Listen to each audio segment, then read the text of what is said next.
J'ai toujours pensé que j'étais quelqu'un de productif jusqu'au jour où j'ai commencé à regarder où partait réellement mon temps. Alors, pendant les 30 derniers jours, j'ai essayé quelque chose.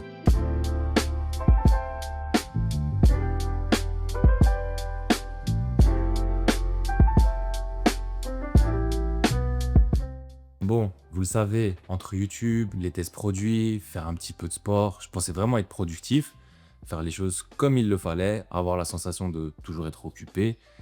Mais des fois, pas spécialement avoir cette sensation d'avancer. J'ai parfois l'impression d'être occupé, mais je dirais d'être mal occupé, de pas forcément être toujours le plus productif malgré tout. Et au final, depuis quelques semaines, j'ai essayé de comprendre pourquoi, comprendre comment je pourrais être plus productif. Et je me suis rendu compte que être occupé, ça veut pas forcément dire être productif. Et ça, je l'ai compris il y a vraiment peu. Je pensais souvent manquer de temps, mais en réalité, je pense que je manquais surtout d'attention. Et le problème, en fait, il vient de là. Être productif, ça veut pas dire faire quelque chose. Être productif, pour moi, ça veut plus dire avoir son attention à 100% sur sa tâche, je dirais. Et je crois que c'est ce qui m'a le plus frappé quand j'ai commencé à y faire attention. Il y avait des journées où je passais plusieurs heures devant mon ordinateur. J'avais répondu à mes emails, j'avais regardé mes statistiques, j'avais avancé sur un montage, etc. Répondu même à des messages, enfin bref, plein de choses. Et pourtant, le soir, quand j'éteins mon ordinateur, j'ai parfois cette drôle de sensation de ne pas avoir peut-être réellement avancé, ou en tout cas pas autant que je le voulais, comme si j'avais passé toute la journée à faire des choses sans avoir consacré suffisamment de temps aux choses vraiment importantes, je veux dire. Et c'est frustrant parce que quand on crée du contenu, que ce soit sur YouTube ou Instagram, bah, le temps compte quand même parce qu'on doit constamment créer et donc chaque journée compte. Et je me suis demandé où passait réellement mon attention. Pas mon temps, mais mon attention. Parce qu'aujourd'hui, le temps, c'est le même pour tout le monde. Et en revanche, notre attention, elle est constamment sollicitée. Une notification, un message, une statistique à regarder, une vidéo qui apparaît, une information de plus. Et sans même s'en rendre compte, on finit par passer d'une chose à une autre toute la journée jusqu'à avoir l'impression d'être occupé en permanence, mais sans être totalement présent dans ce qu'on fait. Et je pense que c'est la chose la plus importante, c'est d'être concentré à 100% sur sa tâche. C'est au final la chose la plus dure parce qu'on est constamment interrompu, que ce soit par des éléments extérieurs comme du bruit ou des notifications. Je m'en étais pas rendu compte, mais on vit dans une époque où ça peut devenir très très difficile d'être focalisé à 100% et complètement sur une seule et unique tâche. Personnellement, en y prêtant attention, je me suis rendu compte à quel point mon cerveau est constamment mis à contribution, peu importe la tâche que je fais. On est confronté à des notifications constantes, du bruit constant, surtout moi qui est en ville, et puis même nous-mêmes. Je me suis malheureusement habitué à regarder assez souvent mon téléphone, sans vraie raison au final, et ça arrive beaucoup de fois, et ça peut vite avoir tendance à couper ma concentration. De plus en plus, je coupe quand même mes notifications, je mets mon téléphone en mode ne pas déranger, pour avoir déjà un premier filtre, mais certains réflexes restent, et je pense que c'est en grande partie ce qui nous enlève de la productivité. Et puis aussi, on parle beaucoup de productivité, mais je pense que la productivité, c'est pas que créer dans mon cas. Je trouve que c'est tout aussi productif d'aller faire une séance de sport, d'aller voir sa famille, des amis. Moi, en tout cas, ça me permet de souffler et de déconnecter. C'est tout aussi important dans mon équilibre. J'aime créer, mais j'ai besoin d'avoir toutes ces choses qui s'enveloppent pour pouvoir créer. J'ai évidemment essayé plein de choses pour être plus productif, pour me sentir plus libre, concentré sur mes tâches. C'est passé par plein de choses, bien évidemment les notifications coupées, organiser mon travail, changer certaines habitudes. Certaines choses ont très bien marché, d'autres un peu moins. Et ça, c'est important. J'ai trouvé un équilibre qui me permet d'être à l'aise dans ma productivité.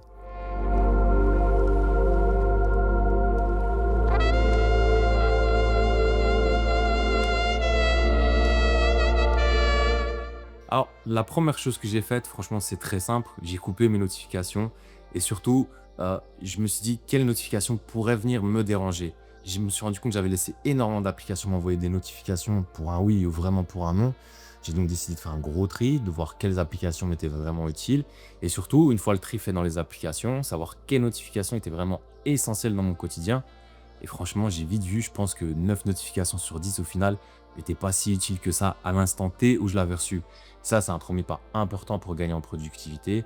On a moins de déconcentration d'éléments extérieurs. Ne pas avoir à regarder aussi constamment son smartphone ou son Apple Watch. Et ça a été le deuxième point que j'ai changé. J'ai pu tester ici ce Fitbit Air que j'ai au poignet depuis quelques semaines maintenant. Et en fait, depuis le premier jour, je le quitte plus. Et si vous voulez savoir pourquoi, c'est tout simplement parce que je me suis rendu compte qu'au final, il avait toutes les fonctions dont j'ai réellement besoin. J'ai pas de vibration à chaque notification, il n'y a pas d'écran ici, vous voyez, pour nous distraire, rien. C'est juste un tracker pour pouvoir traquer mes activités sportives et rien de plus. Ça peut vous paraître bête, Mais mon Apple Watch devenait quand même assez envahissante en fait. Avoir le poignet qui vibre constamment et assez souvent quand on reçoit un message ou peu importe, on a vite ce réflexe de regarder notre Apple Watch pour peu, enfin même voire pour rien au final. Avec le Fitbit Air, je vous promets, je me suis très très vite réhabitué à vivre sans ces notifications. Et encore une fois, ça m'a permis d'être beaucoup plus concentré et donc plus efficace parce que plus rapide dans ma tâche. J'ai aussi essayé de noter plus ou moins chaque jour par bloc de 2 heures par exemple, ce que je voulais faire. Mais j'ai vite délaissé cette méthode et je vous expliquerai après pourquoi ça n'a pas marché pour moi. Et j'ai par contre pris cette méthode et je l'ai transformée en me disant, tiens, lundi, je vais prendre ce jour pour écrire mes scripts, mardi pour filmer mes plans et monter, etc., etc. Et au final, je me suis rendu compte que des fois, ce que j'allais faire ou éparpiller sur 3 à 4 jours, ça pouvait tenir sur 2 jours. J'ai commencé toutes les mêmes tâches sur une même journée et encore une fois, ça m'aide énormément à être bien plus productif. Tout ça, ce sont les principales méthodes que j'ai essayées avec plus ou moins de succès. Évidemment, quand on essaye des choses, c'est sûr que tout ne marche pas. Certaines méthodes vont aller à certaines personnes, mais pas à d'autres. J'ai donc essayé plusieurs méthodes et une en particulier n'a pas fonctionné spécialement avec moi.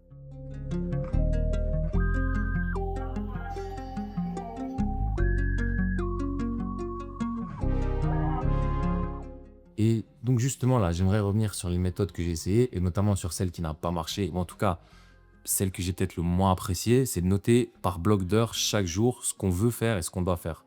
L'idée est pas mal, je trouve, mais je trouve ça quand même un peu oppressant. On se dit qu'on est obligé de finir telle ou telle tâche dans le temps imparti, et si pas, on se dit qu'on n'a pas réussi à tenir son délai. Alors évidemment, on peut le faire en se disant qu'on ne prend pas plus de temps aujourd'hui pour cette tâche-là et la remettra plus tard. Mais moi, personnellement, je suis plus du genre à vouloir finir une tâche quand je la commence. Après, moi, c'est ma façon de faire et c'est pas universel, mais j'aime aller au bout des choses.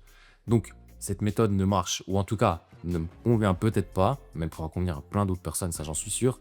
Et je pense qu'on fait souvent cette erreur, qu'on cherche une méthode parfaite. Alors qu'en réalité, il faut surtout trouver celle qui nous correspond le plus. Puis aussi, on va pas se mentir, mais comme tout le monde, on a des fois pas de motivation, pas d'envie, pas d'inspiration. Je suis pas une machine, j'ai pas toujours de l'envie ou de l'inspiration justement. Ça m'arrive de procrastiner, même si j'essaye que ça m'arrive le moins possible évidemment. Et puis créer, franchement, c'est ce que j'aime par-dessus tout. Donc sincèrement, ça m'arrive pas souvent d'avoir aucune envie. La panne d'inspiration, ça peut arriver un petit peu plus souvent. Mais alors, ce que j'aime bien faire dans ce cas-là, c'est je vais regarder un film ou une série, ou voir des vidéos YouTube.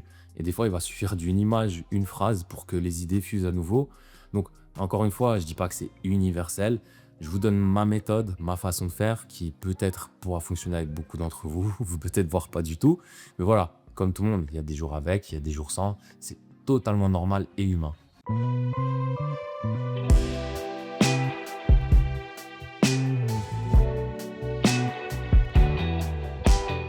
Des petits ajustements peuvent parfois provoquer de grands changements et c'est exactement ce que j'ai découvert durant ces dernières semaines. Ce qui est intéressant, c'est que je ne travaille pas forcément plus qu'avant. Je ne me lève pas à 5 heures du matin non plus. J'ai pas complètement transformé ma vie. J'ai pas trouvé une méthode secrète qui permettait de devenir productif du jour au lendemain. Et en réalité, les changements ont été beaucoup plus simples que ça, mais aussi beaucoup plus efficaces. Aujourd'hui, quand je m'installe devant mon ordinateur pour écrire un script ou monter une vidéo, je suis beaucoup plus focus et présent dans ce que je fais. Mon téléphone est posé plus loin, les notifications de ne plus interrompre mon attention toutes les 5 minutes. Et surtout, je me donne la possibilité de terminer une tâche avant de passer à une autre. Et ça, je vous dis franchement, ça change beaucoup de choses parce qu'on a souvent tendance à sous-estimer les coûts d'une interruption. Chaque fois que notre attention est coupée, il faut quelques minutes pour retrouver cette concentration. Quelques minutes qui, répétées plusieurs fois par jour, ça finit par représenter énormément de temps perdu. Mais au-delà de la productivité, il y a surtout quelque chose que j'ai retrouvé, c'est plus de clarté et plus de calme.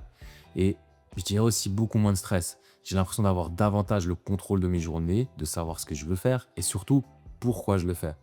Et dans une époque où tout va toujours plus vite, où on est constamment sollicité, je crois que c'est probablement une des choses les plus précieuses que j'ai pu retrouver. Et vous savez, au final, je pensais pendant longtemps qu'être productif, c'était d'en faire toujours plus, encore et encore. Mais aujourd'hui, je me rends compte que c'est l'inverse. Être productif, c'est savoir ce qui mérite réellement notre attention. Il faut travailler de manière intelligente, en fonction de nos capacités, de ce qu'on peut faire. Être productif, je pense aussi que c'est trouver un équilibre dans ce qu'on fait pour se sentir bien, avoir, je dirais, une sorte de bien-être, se sentir heureux aussi dans ce qu'on fait, c'est important. On est dans la course à toujours plus, sans plus se rendre compte de ce qu'on fait. Et vous savez, pendant longtemps, j'ai pensé qu'être productif, ça consistait à faire toujours plus. Plus de projets, plus de travail, plus de tâches, plus de contenu, toujours avancer aussi, toujours produire, toujours remplir chaque moment libre de sa journée. Et je pense qu'on est nombreux à fonctionner comme ça. Parce qu'aujourd'hui, on associe souvent la productivité à la quantité, comme si, je dirais, être occupé, c'est devenu une forme de réussite. Mais plus le temps passe et plus je me rends compte que c'est probablement l'inverse. Être productif, c'est pas toujours faire plus, c'est savoir ce qui mérite réellement notre attention. C'est être capable de se concentrer pleinement sur une tâche, c'est savoir s'arrêter aussi, c'est important. Donc pour aller faire du sport, voir ses proches, regarder un film, aller manger, je sais pas, bref, peu importe, voir même un livre. Prendre du temps en fait pour soi. Parce que toutes ces choses participent aussi à un équilibre, à notre équilibre. Et sans cet équilibre, il devient très difficile d'être créatif sur le long terme. Finalement, ce que j'ai appris durant ces 30 derniers jours, franchement, ça n'a rien de révolutionnaire au final. J'ai pas découvert une méthode miracle, j'ai pas transformé ma vie, mais j'ai retrouvé quelque chose que j'avais peut-être un peu perdu en chemin, la capacité d'accorder toute mon attention à ce qui compte vraiment. Et finalement, c'est peut-être ça la véritable productivité.